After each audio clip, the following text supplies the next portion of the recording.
Bonjour, nous sommes le jeudi 30 octobre 2025 et le sujet est cet incinérateur high-tech qui va recevoir un système de captage CO2, dioxyde de carbone, puisque l'objectif de l'Union européenne c'est 2050 zéro carbone. Unité de valorisation de la Chauvinière. Veolia ne ménage pas ses efforts pour maintenir l'unité de valorisation énergétique du Mans à la pointe de l'innovation. Malgré son âge avancé, elle va recevoir un démonstrateur industriel capable de collecter le dioxyde de carbone.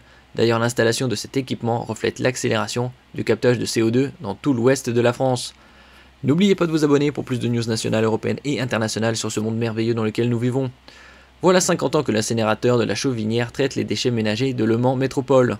Précurseur, le site a notamment été raccordé au réseau de chaleur urbain dès 1991, il y a déjà plus de 30 ans. Il produit chaque année 170 GWh de chaleur ainsi que 58 GWh d'électricité à partir de 150 000 tonnes de déchets. Pour fêter ce demi-siècle de service, Veolia, son exploitant, a décidé de s'attaquer à son seul défaut, et pas des moindres, c'est 130 000 tonnes de CO2 émises chaque année. Pour cela, l'entreprise va y installer un démonstrateur industriel de captage de CO2. Celui-ci devrait permettre de capter 10 tonnes de CO2 par jour dès 2026. Les pistes de valorisation de ce CO2 sont multiples.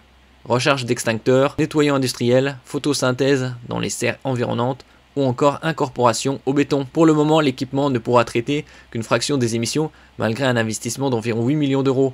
Mais il est une clé essentielle du programme Green Up de Veolia qui vise à trouver et déployer des solutions concrètes de décarbonation entre 2024 et 2027.